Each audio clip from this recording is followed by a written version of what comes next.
এদিকে দুটো মিস্ত্রি আর এদিকে তিনটা মিস্ত্রি সব এসছি প্রাইমার করতে। ওই যে ফার্স্ট প্রাইমার হচ্ছে। তো আমার মিস্ত্রি দেখতে পাচ্ছি ওই একটা সাইডে এখন 5টা মিস্ত্রি কাজ করছে।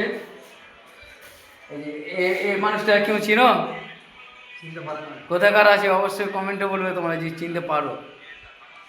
এই চেহারাটা একটু ভালো করে দেখে দাও। এটা একটা, আর এই যে একটা, এটা কেউ চিনো? যদি চিনো তো অবশ্যই তোমরা কমেন্টে বলবে এটা কোথাকার আছে। আর এই দুটা তো আছে, এই দুটা কোথাকার মিস্ত্রি আছে অবশ্যই তোমরা বলবে কমেন্টে। তো দেখতে পাচ্ছ গাইস, মিস্ত্রি কাজে এসছে। এই যে মিস্ত্রি কাজে এসছে, চা খাওয়া হয়ে গেছে আমার, চা শেষের দিকে আমাকে ডাকছে।